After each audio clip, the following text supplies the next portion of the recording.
Estamos de vuelta con más entrevistas de ingeniero Jorge Martínez, gobernador de la provincia de Imbabura. Nos acompaña esta mañana para hablar varios temas, sobre todo esta coyuntura política a casi 12 días del proceso electoral, la segunda vuelta. Gracias por acompañarnos y bienvenido. El escenario es complejo.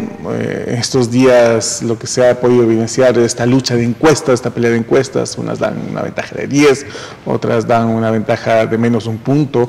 ¿Cómo ustedes analizan, me refiero a ustedes como parte del oficialismo, la situación política y lo que se viene este próximo 2 de abril? Buenos días, Fabricio, buenos días. Un saludo pues a todos los televidentes. Yo creo que dijimos en una entrevista pasada que las elecciones no deben ser la guerra, ¿no? Y recogimos esta frase del expresidente Mujica, y me parece que ese debe ser el escenario en el que hay que ubicar estos hechos. Se debaten tesis, se debaten posiciones distintas. Yo creo que lo fundamental es que la democracia es eso, la democracia es la posibilidad que alguien tiene de optar el voto como una herramienta de decisión en función de escoger el futuro y en este caso el país que quiere. Y creo que eso es, me parece, lo central. Lo demás siempre es una época de calentura. Creo que además ahora esto se agrega con las redes sociales, porque son un espacio en el cual la verdad también se dice de todo. Y creo que hay que ir logrando que la democracia madure y que la democracia construya espacios de debate un poco más profundos. Obviamente decía yo que hay dos modelos de Estado que a mi juicio son los que se deciden en abril. Creo que de una parte hay una lógica de mirar el cambio, que es la frase de moda, y yo siempre señalaba esta paradoja. Uno en un vehículo puede tener las marchas del cambio, pero el cambio puede ser el retro también.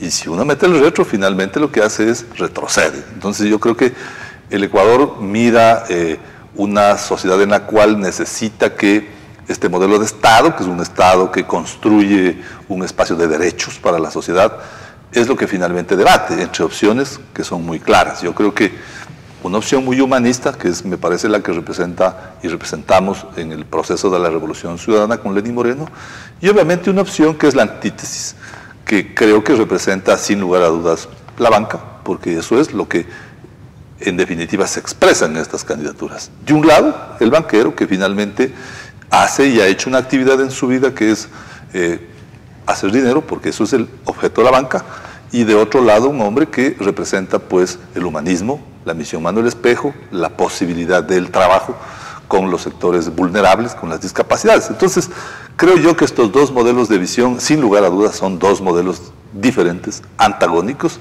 que obviamente tienen que mirar un país que tiene necesidades. Sin lugar a dudas, este es un país en el que no todo se ha resuelto. Es decir, es un país que aún tiene brechas de pobreza, es un país que aún tiene que seguir construyendo su transformación, que necesita empleo, desde luego.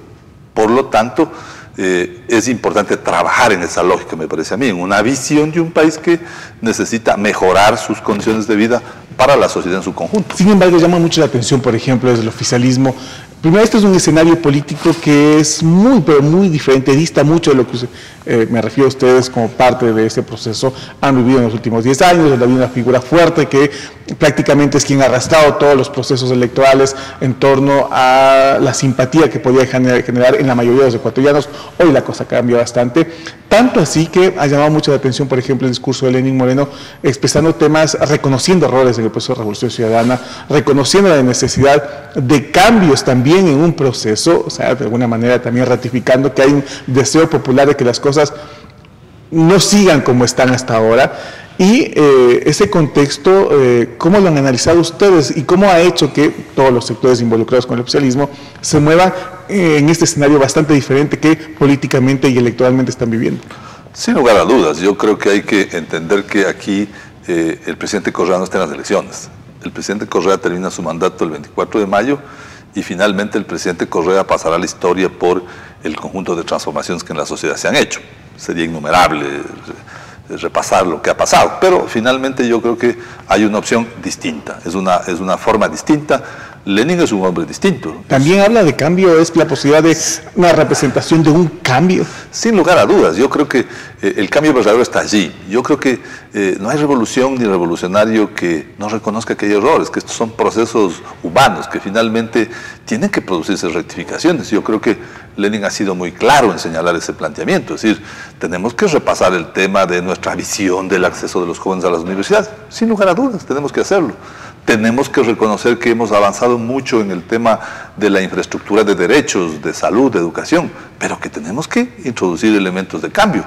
Aún ya no se muere la gente en la puerta de los hospitales, pero sin lugar a dudas hemos construido una infraestructura inmensa, pero hace falta más calidez, más calidad en ese servicio. Y el tema del entorno político cercano, que de alguna manera también ha sido generador de cuestionamiento por parte de la oposición, que lo mantuvo el presidente Rafael Correa durante estos 10 años, también es parte del cambio, es decir, habrá hasta distanciamiento, el candidato Lenín Moreno, en caso de llegar a la presidencia, tendrá la potestad de realmente elegir las personas que estén alrededor de su entorno. Sin lugar a dudas, yo creo que estos son estilos de gobierno distintos. Me parece que hay que reconocer incluso en esto, en lo que decía yo hace un momento, entre qué se debate en la sociedad. Debatimos un hombre distinto. El presidente Correa, un hombre pues fogoso, un hombre de energía en términos del mensaje, de su discurso. Lenin es un hombre que obviamente transmite un mensaje mucho más conciliador.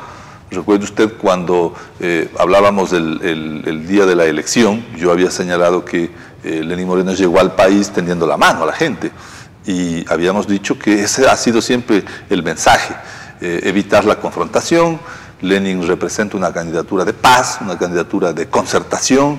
Yo creo que de lo que se trata es eso. Creo que el Ecuador necesita una etapa en la cual hay que convocar a todos los actores a un proceso distinto al que ya vivimos. Si bien construimos, como he dicho yo, una infraestructura de recursos que permite avanzar hacia adelante el país hoy tiene carreteras, el país tiene hidroeléctricas, el país tiene aeropuertos, el país tiene infraestructura que finalmente nos permite dar un paso hacia adelante. Un país para que tenga inversión, una ciudad, un territorio para que sea sujeto de inversión, tiene que tener condiciones específicas para que ésta venga. Si no hay seguridad, si no hay energía, si no hay infraestructura, las posibilidades de la inversión no vienen. Entonces creo que es una etapa distinta. A mí me parece que el planteamiento del proyecto Toda una vida de Lenin, que recoge todo el tema humanitario, desde la creación, los niños, y finalmente termina con los adultos mayores, va acompañado además de un proyecto que es importante para el Ecuador, que es un pacto por la producción y el empleo, porque sin lugar a dudas necesitamos producir y necesitamos, además de producir, necesitamos generar trabajo, y al generar trabajo y producir, lo que vamos a lograr es redistribuir riqueza. Pero para redistribuir riqueza también es muy importante entender a dónde se redistribuye, pues. Por eso es que cuando hay discursos que finalmente hablan, ¿no es cierto?, de la reducción de impuestos, de la creación de 1 millón de empleos, lo que se tiene es que contrastar esto con la realidad, porque esto ya han vivido países vecinos. Y aquí, desde luego, tampoco se trata de decir que ni somos Argentina ni somos Venezuela. Aquí somos el Ecuador, somos un país que tiene su propia opción, somos un país en donde la democracia es una realidad. Vamos, votamos y escogemos. Y hay que decir lo que pasó pues en las elecciones pasadas. Ganamos las elecciones, pues ganamos las elecciones con más de 1 millón de votos. 5 de nuestros asambleístas nacionales tienen más votos que el señor Lasso. En la provincia de Imbabura ganamos 3 puestos. Ganamos la consulta, ganamos el Parlamento andino, ganamos los asambleístas nacionales. Tenemos mayoría en la asamblea. Es decir, yo creo que eso es la democracia. En la democracia hay que ganar y perder. Imagínese usted los que hemos estado en elecciones. Si hubiésemos perdido una elección y hubiésemos ido a gritar fraude. Esto no es así, pues hay que saber ganar y perder. Finalmente, por el tema del tiempo. Sin embargo, hay que reconocer, y lo he intentado